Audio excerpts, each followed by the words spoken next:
네, 기본소득당 원내대표 용혜인입니다. 정말 죄송합니다. 최상병이 구명조끼도 없이 불어난 강물에 들어간 것은 부하를 향해서 불같이 화를 내며 질책했던 임성근 사단장 때문이었다는 증언들이 이어지고 있습니다. 그런 임성근 사단장에게 책임을 물어야 한다고 하니 대통령이 경로했다라는 증언 또한 이어지고 있습니다. 부대 지휘의 책임을 가진 자의 분노에 젊은 해병대원이 목숨을 잃고 국정 운영의 책임을 가진 자의 경로에 사건의 진상규명이 발목을 잡혔습니다.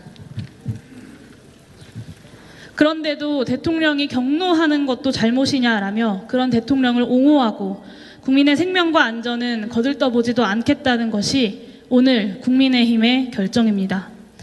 젊은 해병은 나라를 위해 그리고 국민을 위해 충정을 다했는데 국민의힘은 오직 대통령을 향해 충정을 다한 것입니다.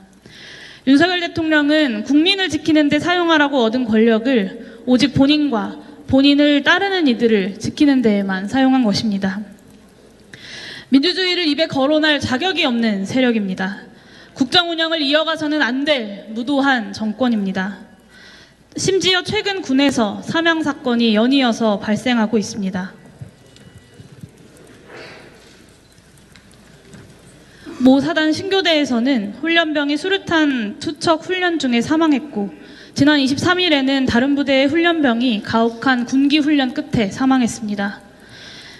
내가 사랑하는 아들이, 동생이, 그리고 연인이 무사히 전역할 수 있을까 모두가 걱정해야 하는 그런 시절이 되어버렸습니다.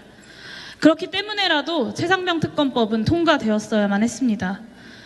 장병들의 국가에 대한 헌신을 정쟁화하지 않고 군 내 사고를 철저하게 진상규명하겠다라는 국회의 결의로서 최상병 특검법은 만장일치로 통과되었어야 합니다. 주권자 국민을 대변하는 국회의 책무가 바로 거기에 있기 때문입니다. 그런데 오늘 국민의힘은 그 헌법적 책무마저 저버렸습니다.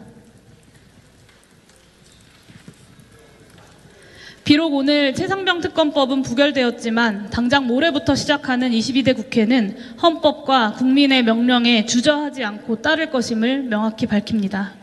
최상병 사망의 진상을 밝힐 방안을 다시 한번 모색할 것입니다.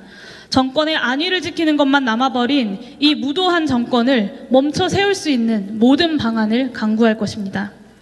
그럼에도 불구하고 5월 28일 21대 국회 마지막 본회의에서 최상병 특검법을 끝내 통과시키지 못한 것에 대해 고 최상병과 그리고 유가족분들, 전우 여러분, 그리고 진상규명을 염원하는 국민 여러분들께 다시 한번 진심으로 사죄의 말씀을 드립니다. 더불어 이 자리를 빌어서 최상병뿐만 아니라 군대에서 숨진 모든 장병들의 명복을 빕니다. 22대 국회에서는 단 하루라도 진실의 시간이 지체되지 않도록 기본소득당도 최선을 다하겠습니다. 감사합니다.